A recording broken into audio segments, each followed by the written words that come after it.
Okay, let's unpack this. We've got the material you shared with us from Kevin Thompson's book, Friends, Partners, and Lovers. Hmm. And at the heart of it is this idea that making a marriage work isn't some mystical thing. Not magic, not fate. Certainly not just getting lucky. Right. It's built And intentionally. exactly. That's right. The source material really zeroes in on that foundation, Yeah. intentional effort. And it gives us a framework breaking down the work into, well, three vital roles: Yeah. being a friend, a partner, and a lover. Yeah, those three pillars. So our mission for this deep dive is to really get into the meat of this source material. We're extracting the most crucial insights, the surprising facts, the actionable ideas from this book to give you a shortcut to understand what Kevin Thompson says it really takes to build a lasting marriage. Sounds good. Let's jump right into it. So where the author starts is with this core premise, the power of intention. He argues that a major reason marriages struggle, even fail, isn't usually some big sudden crisis. It's more like a slow fade, a quiet erosion that comes from a lack of intention. A lack of doing. It's like you say, I do at the altar, which is really saying, I will commit, I will work. But then for some people, that I will just kind of evaporates. They stop putting in the effort, maybe while still demanding things from the relationship. And it's a tough truth, the source points out. You ultimately can't force someone else to engage or to, well, change their will if they choose that path. It's a really difficult position to be in. Yeah, that's hard. But here's where it gets really interesting. The book immediately pivots to where you do have control. You can't change your spouse, no. But you can dramatically influence the marriage by controlling yourself, your own intentional effort. That's the empowering part, isn't it? While you can't fix the whole dynamic single-handedly if the other person isn't, engaged, focusing on your own intentional actions is the most powerful lever you actually have. So one of the biggest roadblocks to that intentional work, according to the source, is this belief in magic or soulmates. This idea that you don't have to do the work if you found the one. Oh, yeah. He's pretty direct on this. Yeah. The whole idea of finding one perfect soulmate.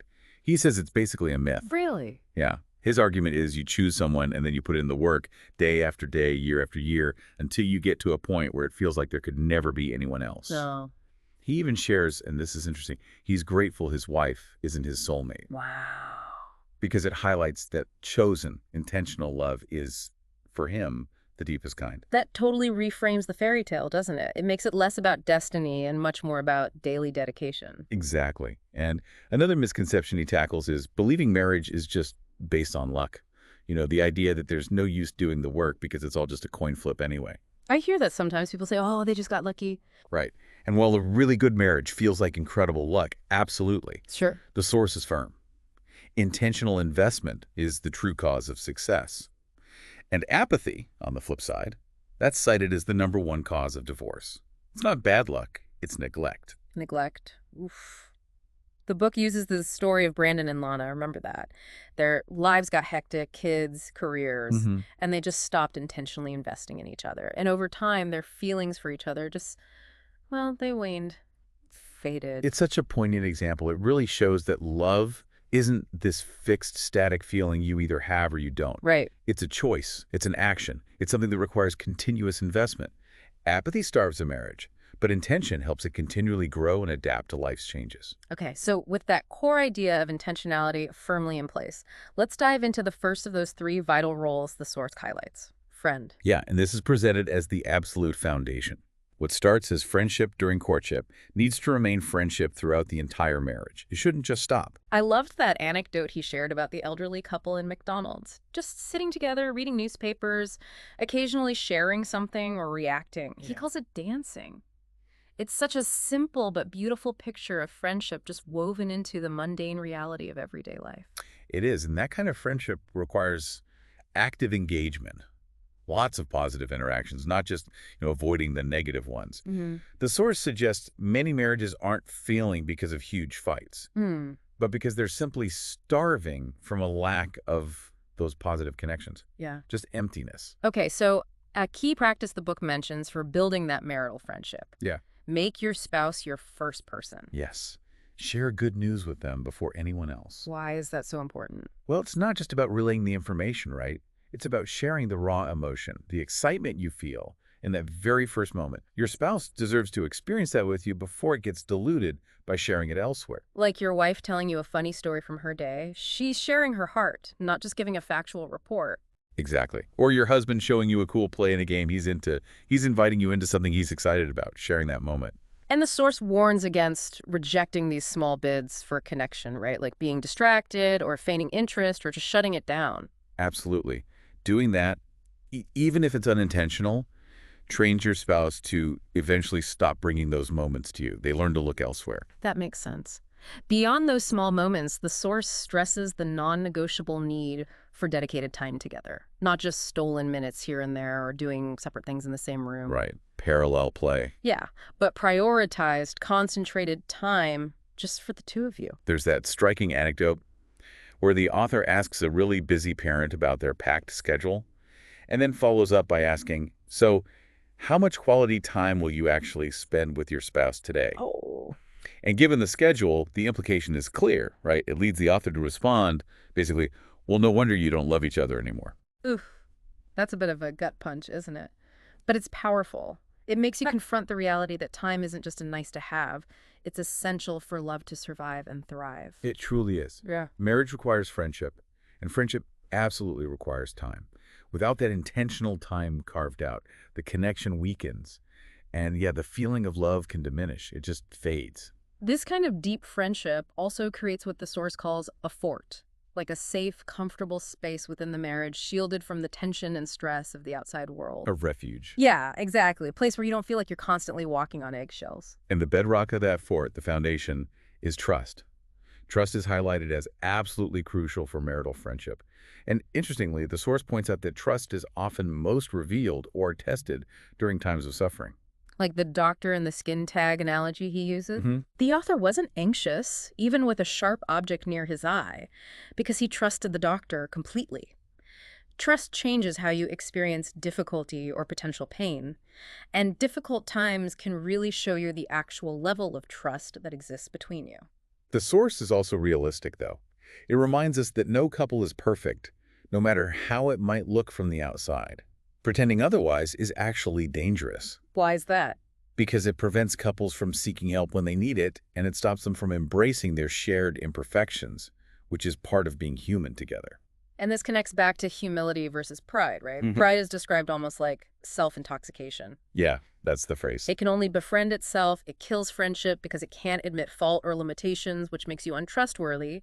Humility, though, allows for trustworthiness because you acknowledge you're not perfect. The afterword includes that really powerful story of the author's grandfather, Oh, yeah. who prayed by his bed for his grandmother every single night, and how, after she passed away, he wore a ring made from her jewelry. This idea of living between two rings, the wedding ring representing the vows made, and the legacy ring representing that enduring love, even through immense suffering and loss. It really underscores that point about enduring suffering together. The source suggests marriage is the privilege of being that ultimate friend through every season, every challenge life throws at you. It asks that hard question, can I suffer with this person? Because inevitably, suffering will come. Having your spouse as your closest friend through that is presented as a profound gift. Now, the source is careful to make an important distinction here. Your spouse should be your best friend, Right. but not necessarily your only friend. That's key. Healthy individuals need other friendships. You need people who share specific interests, maybe friends in similar life stages, mentors. That's all healthy and normal.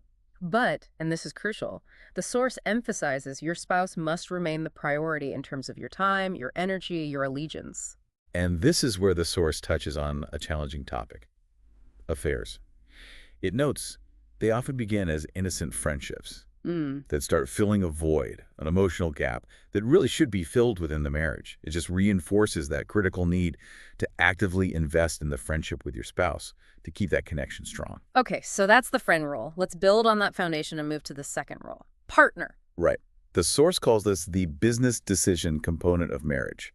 A bit less romantic sounding, maybe. Huh, yeah, maybe. But it influences how you handle finances, shared goals, ownership, and importantly, knowing that someone always has your back. It adds this layer of depth and security that goes way beyond just dating or being boyfriend-girlfriend. And the math of a good marriage in the context of partnership is presented as 1 + 1 = 3. What does that mean? Well, it means the two individuals, the two ones, maintain their identities and their unique strengths, but they come together as a powerful, unified unit, the one new entity. The partnership creates something greater, more capable than just the sum of their individual parts. That's the three. Got it. So it's not 1 + 1, 2, where you just kind of coexist, living separate lives side by side. Right. Or worse, 1 + 1, 1, where one or both people lose their individual self completely within the relationship. That's not healthy either. No. It's about leveraging the unique strengths of each person while operating as a cohesive, powerful team. Synergy, basically. A danger the source points out in this partner area is falling into a parent-child dynamic. Yes, this is a common trap. Yeah. It happens when one spouse takes on the role of the responsible parent, seeing the big picture, making all the decisions, trying to prevent the other from making mistakes. Okay. And the other spouse slips into acting like the child, maybe hiding things, focusing only on immediate fun, not really carrying their share of the responsibility. The source uses the example of Gary and Shelley. Where he couldn't hold a job. Exactly. And it forced Shelley into that parenting role, which bred resentment. There's also that anecdote about Mary. Oh, the one whose husband treated her like she was sick. Yeah. He waited on her hand and foot, managed everything. Then he died, and suddenly, shocker, she could function perfectly fine on her own. The source's point is, his overfunctioning, his parenting, actually prevented her from growing up and taking responsibility within the partnership. Wow. So who needs to fit that dynamic? Well, the source places the onus on both spouses. The one acting like the child needs to step up, mature, and become an equal partner. And the one acting like the parent needs to stop parenting, which includes stopping nagging, because nagging is described here as just bad parenting. It's about achieving real equality across the board, isn't it? In authority, in responsibility, and in expectation. Absolutely. An equal partnership is incredibly empowering. It provides a stable base from which both individuals can grow, try new things, take risks, knowing they have that solid support system behind them. Respect is highlighted as absolutely necessary for this partnership to function properly. Definitely. The source notes that when couples fight repeatedly about the same things, money, sex, kids are common ones, it often points to an underlying lack of respect in that specific area. It's not just about the topic itself. Like the example of Jeremy and Sarah fighting constantly about money. The root issue wasn't really the dollars and cents. It was Sarah's lack of respect for Jeremy's financial decisions and judgment. Respectful communication is vital, especially when you disagree. You can disagree respectfully. And respect directly influences So, what's lives, right? In a healthy partnership, both spouses respect each other's perspectives enough to actually be influenced by the other. That's how you both grow. Yes. Communication within the partnership also requires humility, honesty, and crucially, avoiding assumptions. The source suggests it's always safer to assume you don't know what your spouse is thinking. Good point. And just ask, rather than assuming you do and getting it completely wrong. Becoming that couple who just knows each other telepathically. That takes decades of intentional effort and really clear communication, not mind reading. There's a core question posed for a strong partnership. Are you willing to grow? That's a big one. Yeah. This mindset views failure not as a chance to point fingers and place blame, but as an opportunity to learn and improve together as a team. Partnership also means actively pursuing each other's dreams. The source says spouses should be each other's greatest cheerleaders, actively helping make those dreams happen. Like the vacation planning example. Exactly. Finding a way for the spouse who loves national parks, Jenny, and the author who loves golf, to both feel like their dreams are supported and achievable within the partnership. It requires compromise and active support. Using the budget as an analogy, the source points out that defining shared goals, especially financial ones, forces couples to prioritize and work together intentionally towards a future they both desire. Right. If you don't define what success looks like for you as partners, you don't really know what you're jointly chasing after. You're just reacting. And financial issues, as we touched on, are often just a symptom of deeper partnership problems, right? Not the root cause. Often, yes. That chapter title, Stop Spending Your Spouse's Dreams, really captures this. Money arguments frequently stem from a lack of communication, maybe apathy, or just not being on the same page about shared goals, like in the example of Wendy and Devin. The source also uses the example of one spouse working outside the home and one staying home. A common scenario. To emphasize that both are absolutely working, just in different spheres. True partnership means supporting each other equally in the private life, parenting, dreaming, playing, regardless of who brings in the paycheck. It's about valuing all contributions. And a simple, powerful practice the source suggests for maintaining that partnership daily is asking each other regularly, what's one way I can help you today? I like that. Simple, direct, supportive. It's a constant affirmation of commitment to the other's well-being and to the team. Okay, that brings us to the third role, lover. The source acknowledges this one might sound, I don't know, less beautiful or romantic on its own compared to friend or partner. Perhaps. But it's presented as equally vital and absolutely requires intentional work. No coasting here either. Definitely not.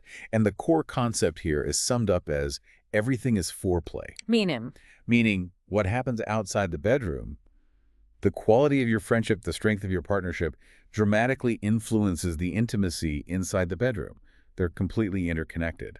okay. For husbands specifically, the source really stresses the responsibility to actively engage the wife's heart. Yeah, Not just physically, but understanding her hopes, her dreams, what makes her feel truly valued, paying attention to the small actions, recognizing how the day-to-day demands might be wearing her out. right. Wives often need that deep emotional connection to really unlock physical intimacy. It's not just a switch you flip. The clean the kitchen example is perfect for this, isn't it? It really is.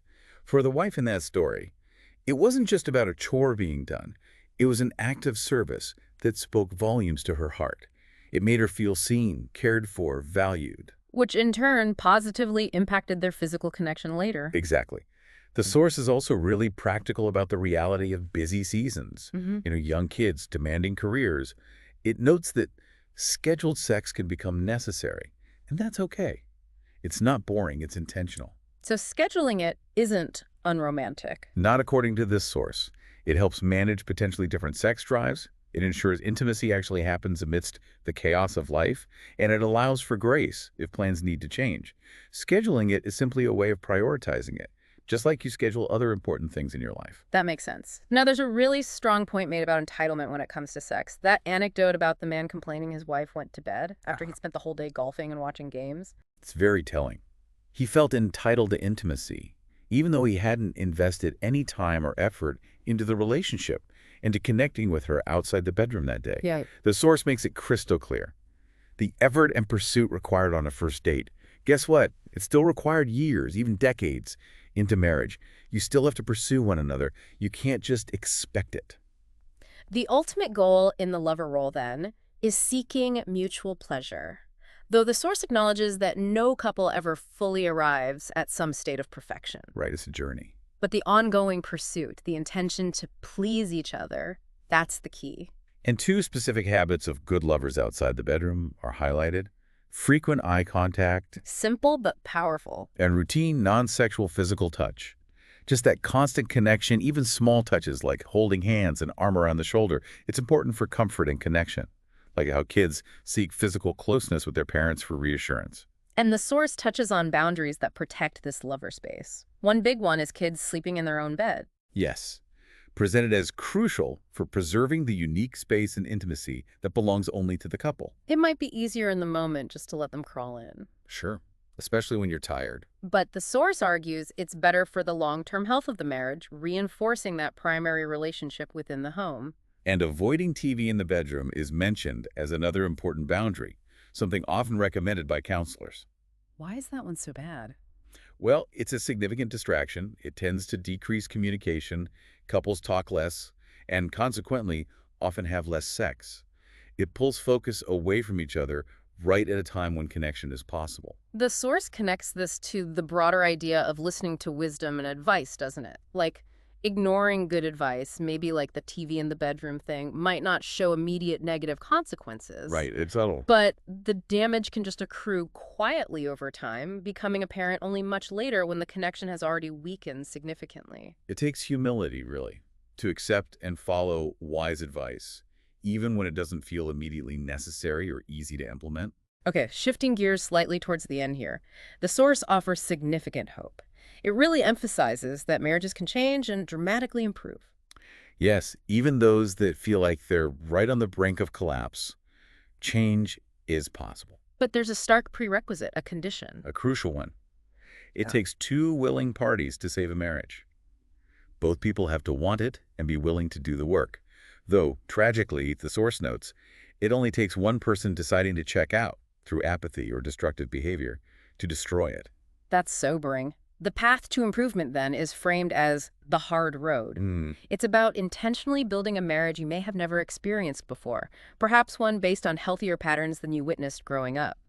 It's not just rescuing the old marriage, it's often about creating something fundamentally new, which can transform it beyond imagination. And going right back to where we started this whole conversation, it all begins with you. You can't change your spouse. You just can't. You can only change yourself. Mm. The source encourages self-reflection with some tough questions like, am I full of pride? Am I expecting too much?